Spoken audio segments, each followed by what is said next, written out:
Hello viewers, greetings everyone. स्वागत है आप सभी मित्रों का हमारे अपने यूट्यूब चैनल 8 फोन पे। तो साथियों, हम बीपीएससी प्रीलिम्स के क्वेश्चन कर रहे थे इंडियन पॉलिटी से रिलेटेड। हमने 60 से 62वीं में इंडियन पॉलिटी के जितने भी क्वेश्चन पूछे गए थे उसको कर लिया था। 63rd 64th ये सब कुछ हमने किया है। तो जिन्होंने भी उन वीडियोज़ को नहीं देखा है, आई विल सजेस्ट आप उन वीडियोज़ को देखिए। और आज हम बीपीएससी 65th के पॉलिटी के क्वेश्चन करेंगे। इंडियन पॉलिटी के जितने भी क्वेश्चन पूछे गए हैं वो सारे क्वेश्चन मैं कवर करूंगा। तो चलिए शुरू करते हैं। ये रहा आज का हमारा पहला क्वेश्चन। आपको बताना है निम्नलिखित में से कौन भूमि रिकॉर्ड अधिकारी होता है। Who amongst the following is a land record officer. Patwari, lambardar, zamindar या फिर जैलदार। तो सबसे पहले ये जान लेते हैं कि ये कहाँ से पूछा गया क्वेश्चन है। देखिए, ये क्लास 6 में इंडियन पॉलिटी के अंदर रूरल एडमिनिस्ट्रेशन आता है, वहीं से ये क्वेश्चन पूछा गया है। वहाँ पे एक सब सेक्शन है लैंड डिस्प्यूट। ठीक है, तो इसका करेक्ट आंसर वैसे होगा पटवारी। देखिए, पटवारी शब्द का सबसे पहले इंट्रोडक्शन किसने कराया था? ये किया था शेर शाह सूरी ने। इसको भी बिल्कुल आप याद रखिएगा, ऐसे ऐसे क्वेश्चन कभी कभी पूछ दिए जाते हैं। और इसको फर्दर जो है डेवलप किया था अकबर ने। तो कौन है पटवारी? हु इज पटवारी? चलिए जान लेते हैं। The person who is responsible for collecting land revenue from the villages is called Patwari. And उसके बहुत से नाम हैं, अलग अलग जगह पे अलग अलग नाम है। जैसे उसको तहसीलदार भी बुलाया जाता है, पटवारी भी कहते हैं। In different part of India he has different names. Kanungo भी बोला जाता है, कर्मचारी बोला जाता है, इंग्लिश में लैंड रिकॉर्ड ऑफिसर कहा जाता है। ठीक है, तो क्या क्या इसकी ड्यूटीज़ क्या क्या हैं, ये क्या क्या करता है? तो actually he maintains the record of a crop grown at every harvest. He also keep on recording the rights to a plot up to date. ठीक है, तो ये सारे इसके काम है। ये बेसिकली बहुत सारे इन्फॉर्मेशन को कलेक्ट करता है अपने रिकॉर्ड के भीतर, अपने अभिलेख के भीतर, जिसमें क्या क्या शामिल है मैं आपको बता देता हूँ। देखिए, इन शॉर्ट उसमें ये रहता है कि करंटली किसी लैंड का, किसी प्लॉट का ओनर कौन है। ठीक है, देन उस लैंड का एरिया कितना है, उस लैंड में क्या क्रॉप उगाया जा रहा है या फिर other facilities related to that land, ये इन्फॉर्मेशन ये कलेक्ट करता है। Then boundary of that land, ऐसे ऐसे सारे इन्फॉर्मेशन जो है ये कलेक्ट करना किसका काम है? पटवारी का। ऑलराइट, क्वेश्चन नंबर 2 में आपको ये बताना है निम्नलिखित विशेषताओं में से केंद्रीय शासन व्यवस्थाओं के लिए कौन सा सही नहीं है। Which one of the following characteristics is not true about unitary form of government. Options हैं swift decision, uniformity of laws, लचीलापन और बड़े देशों के लिए आदर्श, यानी कि आइडल फॉर लार्ज कंट्रीज। देखिए, यूनिटरी फॉर्म ऑफ गवर्नमेंट के बहुत सारे फीचर्स हैं, कैरेक्टरिस्टिक्स हैं।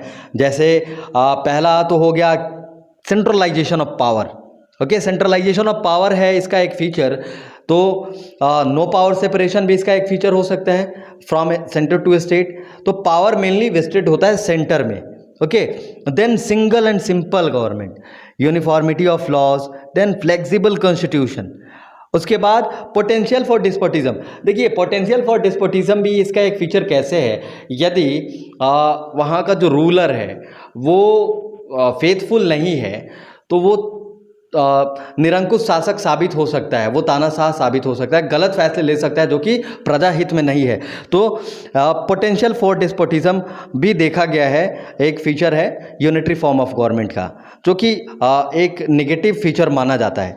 ओके, देन रिस्पॉन्सिबिलिटी, ये भी इसका एक फीचर है। तो यहाँ पे ऑप्शंस देखिए क्या क्या दिए गए हैं। त्वरित निर्णय, स्विफ्ट डिसीजन। मैंने अभी आपको बताया कि responsibility unitary form of government का फीचर है। तो जो रिस्पॉन्सिबल गवर्नमेंट होगी वो फैसले त्वरित ही लेगी, वे स्विफ्ट डिसीजन जरूर लेंगे। ओके, और यहाँ पे दूसरा है लचीलापन, फ्लेक्सिबिलिटी। फ्लेक्सिबिलिटी ऑफ कॉन्स्टिट्यूशन है, तो ये भी इसका एक फीचर है। देन यूनिफॉर्मिटी ऑफ लॉ, है ना, एक समान कानून, तो ये भी इसका एक फीचर है। बचा यहाँ पे ऑप्शन सी, है ना। तो this statement is not true about unitary form of government.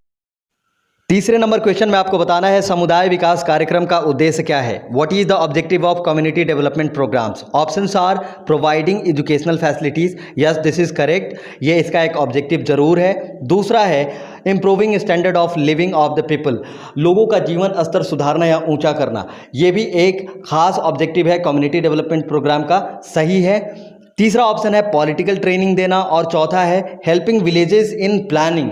जो योजना लेने में सक्षम नहीं है, अक्षम है, ठीक है, उनको प्रॉपर जो है हेल्प करना किसी भी प्लानिंग के लिए, किसी भी तरीके के प्लानिंग के लिए, चाहे वो स्टार्टअप लगाना चाहते हो या फिर एग्रीकल्चरल एक्टिविटीज़ हो, किसी भी तरीके की कोई भी प्लानिंग हो, ये भी इसका एक ऑब्जेक्टिव है। हाँ बिल्कुल, इसमें जितने भी ऑप्शंस दिए गए हैं ये सारे के सारे ऑप्शंस सही हैं। इसके अलावा इसका एक और बहुत ही खास ऑब्जेक्टिव है and that is involving villages in national reconstruction. This is one of the important objective of community development project to make village people self-dependent and encourage them to take part in activities of national reconstruction. Okay, तो यहाँ पे correct answer क्या है? Correct answer होगा option E. Okay, अगले question में आपको बताना है कि आम आदमी पार्टी आप कैसी पार्टी है। ये एक स्टेट पार्टी है, राज्य स्तरीय पार्टी है, या फिर एक नेशनल पार्टी है, राष्ट्रीय पार्टी है, रीजनल पार्टी है, एक क्षेत्रीय पार्टी है, या फिर एक रजिस्टर्ड पार्टी है। देखिए इसके ऑप्शंस कितने कंफ्यूजिंग हैं। आमतौर पे ऐसे क्वेश्चंस आते नहीं हैं इंडियन पॉलिटी में। ये थोड़ा मॉडर्न किस्म का क्वेश्चन है और बेस से हट करके है, लीग से हट करके पूछा गया क्वेश्चन है। चलिए इसका करेक्ट आंसर मैं पहले आपको बता दूं। अभी तक आम आदमी पार्टी एक स्टेट पार्टी ही है। ओके, नेशनल पार्टी बनने के लिए कुछ क्राइटेरिया है जिनको फुलफिल करना होता है। किसी भी राजनीतिक पार्टी को, एक पॉलिटिकल पार्टी को कुछ क्राइटेरिया जो है वो फुलफिल करना पड़ता है। जैसे कि a party should win at least 2% of seats in Lok Sabha from at least 3 different states. मतलब 3 अलग अलग राज्यों में कम से कम 11 सीटें आप जीतेंगे, है ना। इस क्राइटेरिया को आपको पूरा करना है। देन 4 अलग अलग स्टेट में आपके पार्टी को लोग रिकॉग्नाइज करें, एटलीस्ट आपका रिकॉग्निशन होना चाहिए। तो ऐसे ऐसे कुछ क्राइटेरियाज हैं जिनको आपको फुलफिल करना होगा। तो ये अभी तक एक नेशनल पार्टी की कैटेगरी में नहीं है आम आदमी पार्टी। कौन कौन से हैं जिनको आप नेशनल पार्टी के रूप में जानते हैं? ऐसे 7-8 पार्टीज़ हैं, जैसे कि बसपा, है ना, Bahujan Samajwadi party BSP, okay, then all India Trinamool Congress AITC, Bharatiya जनता पार्टी और इंडियन नेशनल कांग्रेस तो आपको पता ही है। Then Communist Party of India CPI भी, जिसको 1925 में बनाया गया था, ये भी एक ऑल इंडिया पार्टी है। Okay, then Communist Party of India एक CPI है और ये CPI मार्क्सिस्ट एक है, ठीक है, जिसको 1964 में बनाया गया था। ये भी एक ऑल इंडिया पार्टी है, तो कंफ्यूज नहीं होना है। CPI दोनों, एक मार्क्सिस्ट और एक ऐसे, दोनों के दोनों जो हैं ये नेशनल पार्टी हैं। और फिर देखिए NPP National People's Party, okay, और नेशनलिस्ट कांग्रेस पार्टी NCP, ठीक है, तो जो कि महाराष्ट्र में है। तो ये सारे के सारे जो हैं ये नेशनल पार्टी हैं। और भी आप थोड़ा रिसर्च करिए कि स्टेट पार्टी होने के लिए क्या क्या क्राइटेरिया जो है मेंटेन करना पड़ता है, कब हम किसी पार्टी को एक रीजनल पार्टी बोलेंगे, है ना। तो ये थोड़ा सा आप रिसर्च करिए। तो ये एक क्वेश्चन पूछा गया था। देखिए तो ऐसे ऐसे क्वेश्चंस भी आते हैं। तो प्रीवियस ईयर्स का क्वेश्चन आप इसीलिए देखना ज़रूरी है ताकि आपको आइडिया लग सके कि कुछ भी पूछा जा सके। अगले क्वेश्चन में आपको ये बताना है कि निम्नलिखित संवैधानिक उपचारों में से किसे पोस्टमार्टम भी कहा जाता है। Which one of the following remedy is also known as postmortem. The options are प्रतिषेध, प्रोहिबिशन, परमादेश, मैंडमस, उत्प्रेषण, सरसेरी, या फिर अधिकार परीक्षा को वारंटो। देखिए हमें मौलिक अधिकार के साथ साथ उन अधिकारों का हनन ना हो, हमारे फंडामेंटल राइट्स वायलेट ना हो, इसके लिए संवैधानिक उपचारों का अधिकार भी प्राप्त है। आर्टिकल 32 और आर्टिकल 226 में सुप्रीम कोर्ट और हाई कोर्ट ऑफ इंडिया को क्रमशः ये अधिकार प्राप्त है कि वो रिट जारी कर सकता है, समादेश जारी कर सकता है। 5 रिट्स दिए गए हैं, जिनमें से इस क्वेश्चन के लिए करेक्ट आंसर जो है वो है को वारंटो। को वारंटो को पोस्टमार्टम भी कहा गया है, संवैधानिक उपचारों का पोस्टमार्टम भी कहा गया है। देखिए को वारंटो इंग्लिश का एक वर्ड है, इसका मतलब ही होता है बाय व्हाट ऑथोरिटी। देखिए इसमें क्या होता है आप इसको समझिए। जब कोई व्यक्ति ऐसे पदाधिकारी के रूप में कार्य करने लगता है जिसके रूप में कार्य करने का उसे वैधानिक रूप से अधिकार नहीं है, तो न्यायालय क्या करती है, न्यायालय एक रिट जारी करती है जिसको को वारंटो कहते हैं, अधिकार परीक्षा कहते हैं, जिसके तहत उसको ये पूछा जाता है कि किस अधिकार से वह इस पोस्ट को होल्ड कर रहा है या फिर जो कार्य गैर कानूनी है उसको वो कर रहा है, और जब तक वह व्यक्ति संतोषजनक उत्तर नहीं देता तब तक वह उस पोस्ट पे कार्य नहीं कर सकता। Is it clear to you? अगला क्वेश्चन देखिए, करंट बेस्ड पॉलिटी का क्वेश्चन है। आपको यह बताना है कि भारत में मतदान के लिए प्रयोग की जाने वाली मशीन VVPAT का संस्करण क्या है? What is the version of the machine VVPAT use for the voting in India? The options are M1, Z1, M3 और Z3। तो इसका सही आंसर है, correct answer for this question is M3। देखिए VVPAT का मतलब क्या है ये पहले जानिए। VVPAT का मतलब है, इसका एक्सपेंडेड फॉर्म है voter verified paper audit trial. देखिए सबसे पहले जब हमारे यहाँ चुनाव होते थे तो पेपर बैलेट का यूज़ होता था, जो कि बहुत ज़्यादा फुल प्रूफ नहीं था, है ना। उसमें लोग ये कहते थे कि इसमें फ्रॉड हुआ है, इसमें चीटिंग की गई है। तो उसको ओवरकम करने के लिए 2000 के बाद से अलग अलग राज्यों में ऐसे इलेक्ट्रॉनिक मशीन्स लगाए गए। और देखिए VVPAT के जितने संस्करण बाद में यूज़ किए जाने लगे हैं, जैसे कि 2014 के चुनाव में, लोकसभा चुनाव में, 2019 में, ये बहुत ही ज़्यादा सेफ है। और ये खुद चुनाव आयुक्त ने भी बोला है, सुप्रीम कोर्ट का ऑर्डर था कि आप इनको चेक करिए, तो उन्होंने अपनी एक रिपोर्ट भी दी है। बहुत सारे मशीन को चेक भी किया गया और इसका जो रिज़ल्ट है वो काफ़ी ज़्यादा जो है, इसको बोला जाता है टैम्पर्ड प्रूफ मशीन्स हैं ये, और इसका M3 वर्जन हम अभी यूज़ कर रहे हैं। ठीक है। क्वेश्चन नंबर 7 में आपको बताना है कि निम्नलिखित भारतीय राज्यों में किस राज्य के विधानसभा में सदस्यों की संख्या सर्वाधिक है? Which of the following Indian state has largest number of members in state legislature? Options are Arunachal Pradesh, Himachal Pradesh, Manipur या फिर मेघालय। देखिए अरुणाचल प्रदेश, मणिपुर, मेघालय या फिर नागालैंड और त्रिपुरा, इन 5 जगहों पे जो MLAs की सीट्स हैं उनकी जो संख्या है वो है 60। ओके। और यदि 7 सिस्टर में और 2 राज्यों को ले ले, जैसे कि असम और मिजोरम, तो 7 सिस्टर में सर्वाधिक असम में है 126 सीट्स, और मिजोरम में जो सीट्स हैं MLAs की वो है 40। यहाँ पे जो ऑप्शंस हैं इसमें देखिए अरुणाचल प्रदेश में है 60, मणिपुर में है 60 और मेघालय में है 60, लेकिन हिमाचल प्रदेश में सर्वाधिक सीट है 68। तो इसका करेक्ट आंसर होगा हिमाचल प्रदेश। वैसे बिहार की बात करें तो बिहार में कितनी सीटें हैं हमारे विधानसभा में? वो है 243। और सर्वाधिक यदि किसी स्टेट की बात करें तो वो है सबसे अधिक यूपी में 403 सीटें हैं। ठीक है, इसको भी याद रखें। बढ़ते हैं अपने अगले क्वेश्चन की तरफ, जो कि BPSC का अभी तक का सबसे ज़्यादा डिस्प्यूटेड क्वेश्चन है। आपको ये बताना है कि निम्नलिखित दिए गए विकल्पों में से वरीयता क्रम के अनुसार सीट्स पे कौन होगा? इन the Indian order of precedence who among the following comes first?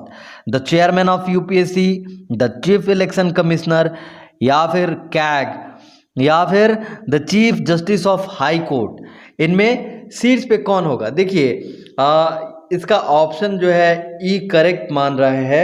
BPSC का जो आंसर की है उसमें ई ऑप्शन करेक्ट माना गया है। लेकिन यदि इन चारों में बात करें, है ना, अमॉन्ग दीज 4, तो सीट्स पे वरीयता क्रम के हिसाब से, in the Indian order of precedence के हिसाब से इसका करेक्ट आंसर होना चाहिए option B, the chief election commissioner. देखिए ये 9वें नंबर पे आता है वरीयता क्रम में। 1 पे आते हैं भारत के राष्ट्रपति, 2 नंबर पे है भारत के उपराष्ट्रपति, 3 नंबर प्रधानमंत्री, है ना, और 4 नंबर पे राज्यों के राज्यपाल आते हैं, है ना, 5 नंबर पे भारत के पूर्व राष्ट्रपति आते हैं, और 6 नंबर पे भारत के मुख्य न्यायाधीश और लोकसभा का अध्यक्ष आते हैं। ठीक है। और यहाँ पे देखिए भारत के सर्वोच्च न्यायालय के न्यायाधीश और भारत का मुख्य निर्वाचन आयुक्त, ये 9 नंबर पे आते हैं, है ना। और यदि कैग की बात करें, कैग अटॉर्नी जनरल और कैबिनेट सचिव, जो कि लोक सेवा का सर्वोच्च पद होता है, कैबिनेट सचिव, इसके बाद कोई पद ही नहीं होता। ठीक है, इनको 11 नंबर पे रखा गया है। ओके। और देखिए 14 नंबर पे आते हैं उच्च न्यायालय के मुख्य न्यायाधीश। तो ऐसे देखा जाए, और देखिए यूपीएससी के अध्यक्ष जो है वो बहुत नीचे आते हैं, ये इस क्रम में सबसे जो है नीचे आएंगे और 17वें नंबर पे वो आते हैं। ओके, तो ये एक लिस्ट दी गई है विकिपीडिया पे, आप उसको चेक कर सकते हैं। तो ऐसे बीपीएससी के हिसाब से इसका करेक्ट आंसर है ऑप्शन ई, लेकिन एग्जैक्टली इसका करेक्ट आंसर होना चाहिए था ऑप्शन। अगले क्वेश्चन में आपको ये बताना है कि सरकार के संसदीय व्यवस्था के संदर्भ में निम्नलिखित में से कौन सा कथन सत्य है। Which one of the following statement is correct regarding parliamentary form of the government. Options are the legislature is responsible to the judiciary. Option B is the legislature is responsible to the executive. Option C is the legislature and executive are independent. ये गलत है। Option D is the president is responsible to the judiciary.